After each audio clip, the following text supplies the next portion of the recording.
Well, folks, I tell you, it's a beautiful afternoon out here. I'm going to get down to work on my log cabin here behind me. It's sort of a three-sided structure, as you can tell. We got both sides and then the back there.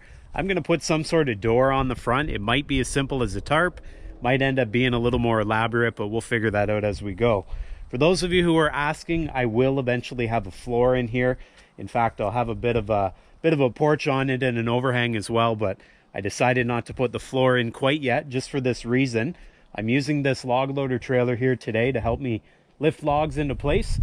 I don't mind doing a few heavy lifts down low, but once it gets up around chest height, that's about it for me. I don't want to hurt myself. Now, some other things you'll notice here. This is a button pass method of building a log structure. So you can see this will be called the pass. And then the other piece over here butts up to it. So this is a button pass method. There's tons of holes in it. I'm not doing any fancy notching. This is my very first attempt at building with logs like this. I'm more used to building with dimensional lumber, and so I figured for a first project we'll see how this method goes, and then in the future we'll get a bit more traditional. I'll learn a bit more skills and I'll do some of the other corner joinery. Anyways, I've got the level out there. We'll check for level as we go and plumb. Also got the log screws. That's what we're using here. Now, last time around, I ended up using an electric drill to drive those log screws. That went quite well. Today, I'm going to take some of your advice. I'm going to try my battery-powered drill. If that doesn't work, well, we'll be back to using the generator. I'm nowhere near electricity here, so we got to use what we can. Anyways, I've also got here my ladder. Going to need that eventually. I've got 7 rows of logs already up. I think I've got to go up to about 18 or 19. So as you can imagine, we're going to be looking up to the sky here very shortly. Hopefully that goes smoothly. I've got my source of fuel here today. Got my sludge ready to go. And so I think without further ado, we'll get down to it. Welcome back. Here we go.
I gotta constantly be aware where my fingers are. You can imagine these green logs would certainly do some damage if they pinch them.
Yikes.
Come on.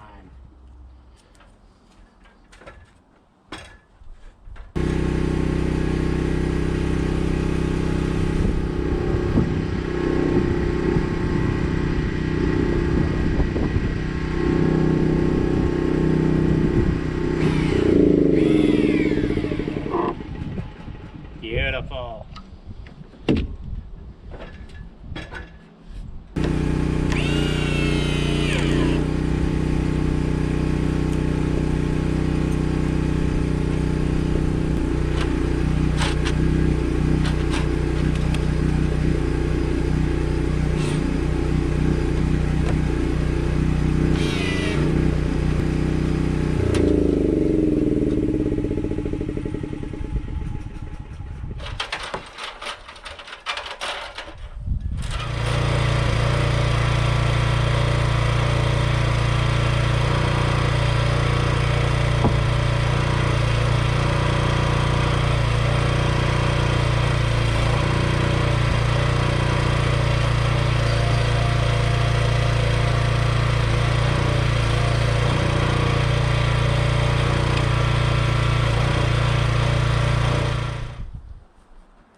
So what I'm doing periodically with the old plumb stick, aka level, is I'm trying to get the center of each log straight up and down. And so I'm starting with that bottom log, the bottom row, and I'm basically taking the edge, lining it up with the center of that log, and then I'm setting it to plumb, and then I'm trying to follow the rest of the logs. Now, some of these logs I got to sort of account for the fact that they have a bit of a curve to them.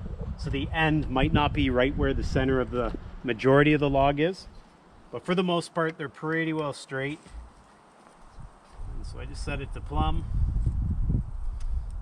right in that location. And as you can see, that's pretty much right in the center of that log. Might be able to come over this way just a touch.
Well,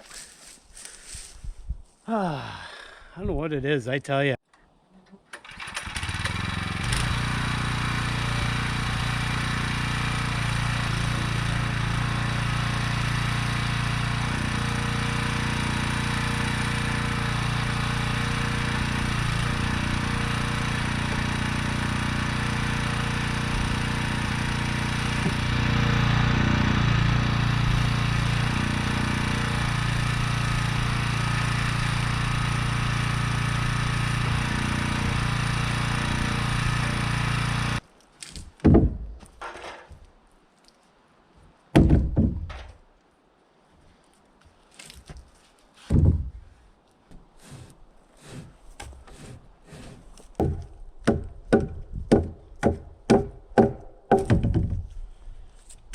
Don't want my fingers anywhere near that one.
Well, folks, there we have it. There's 6 more rows, and I got to tell you, those last 6 were quite a bit more difficult to get up there than the first 6. We got them up there nonetheless. I'd say things look pretty good, nice and plumb, and that goes for all the walls here. Now on the front, for those of you who are asking, I'll probably have some sort of door. I'm just not quite sure what that'll look like at this point. Eventually, I'll also come by and scribe a plumb line, and I'll make a cut there, and then we'll put a post, and that post will connect all these ends here. And at the top of that post, there will also be some sort of beam, and that'll keep this wall nice and strong, just like the back one. As it stands now, there's nothing supporting this end, and I don't like that. So that's why we're going to have some sort of a post and beam to tie everything together. Overall, very happy with the progress so far. I got to tell you, those log screws, those are as easy as they look. Now, I was trying to use my my battery powered, my 18 volt driver there. Wasn't doing it, so I ended up going back to my my electric unit. The generator there is still giving me a bit of trouble, but overall it gets the job done, and as long as it keeps working, knock on wood, I'll be happy with it. So in total, we've got 13 rows here so far. I'm going to end up with right about 18 rows, maybe 19 rows, and that will allow me enough clearance so that if I decide to put a lean-to off either side of this structure, there's plenty of height. That'll also give me enough height on the inside so that it's just over 8 feet. So if I ever wanted to drive something like the tractor in there, which is right around 8 feet, I've got the clearance to do it. Now's the time to add the rows. We're definitely not going to want to jack this building up and shim it in order to get the height. So we'll make it a little higher than maybe I might, just to be safe. So in order to get those last few rows put up, 3 or 4 that is, I need to get some more logs. If we have a look here at the log trailer, I've got 3 12-footers and then 1 9-footer. That's certainly not going to be enough to finish it off. So we'll head back to the red pine forest before long. We'll get a few more trees taken down. We'll get them debarked, and we'll get them put up here very, very soon. If you want to see some videos dealing with debarking or peeling these logs, be sure to check out the playlist at the end of this one. Also, the playlist for this cabin is there as well. Check that out. It's a good process. We started with nothing, and obviously we got something. So glad you guys joined me today. Make sure you get out there, enjoy the fresh air before the black flies hit, because they're coming quick, as you can see right there. Take care, be well, see you next time.